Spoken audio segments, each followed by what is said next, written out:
உச்சநீதிமன்ற தலைமை நீதிபதி PR கவாய் மீது செருப்பு வீச முயன்ற வழக்கறிஞர் தனது செயலுக்காக வருத்தப்படவில்லை என்றும், சனாதனத்தை அவமானப்படுத்திய நீதிபதிக்கு தனது எதிர்வினை இதுதான் என்றும் விளக்கமளித்திருப்பது சர்ச்சையை ஏற்படுத்தியுள்ளது.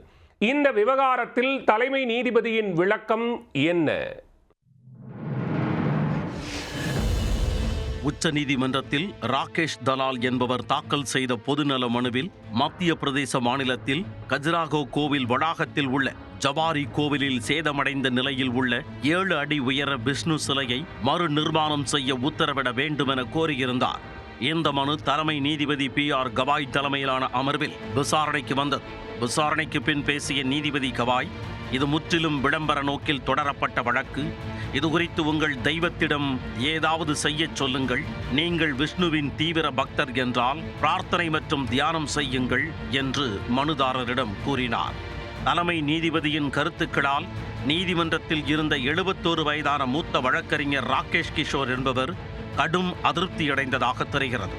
இதனால் ஆவேசமடைந்த அவர் சனாதனத்தை அவமானப்படுத்துவதை பொறுத்து கொள்ள முடியாது என்று கூச்சலிட்டபடி தனது காலணியை எடுத்து நீதிபதியை நோக்கி வீச முயன்றுள்ளார்.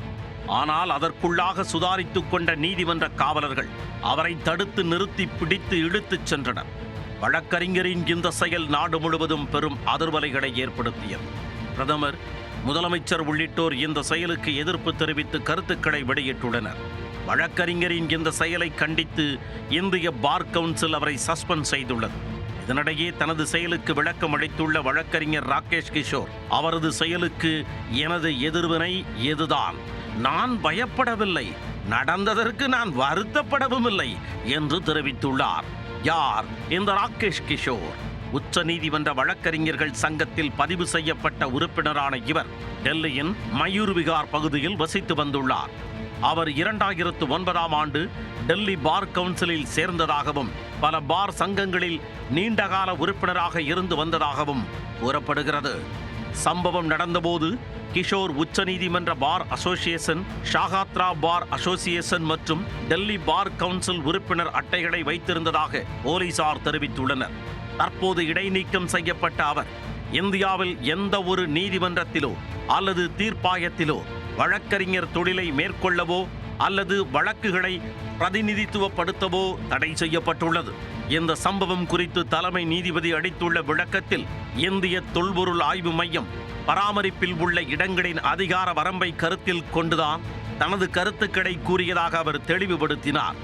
மேலும் தான் அனைத்து மதங்களையும் நம்புவதாகவும் மதிப்பதாகவும் தெரிவித்த அவர், இதுபோன்ற செயல்கள் எந்த விதத்திலும் தன்னை பாதிக்காது என்று தெரிவித்தார். காலணி வீச முயன்ற சம்பவம் நடைபெற்ற பிறகு நீதிபதி கவாய் எந்த கோபமும் இல்லாமல் வழக்கறிஞர்களை தொடர்ந்து வழக்கின் விசாரணையை தொடரச் சொன்னார். தலைமை நீதிபதி PR கவாய்க்கு டெல்லி காவல்துறையின் பாதுகாப்பு பிரிவால் வழங்கப்படும் Z+ பாதுகாப்பு உள்ளது என்பது குறிப்பிடத்தக்கது.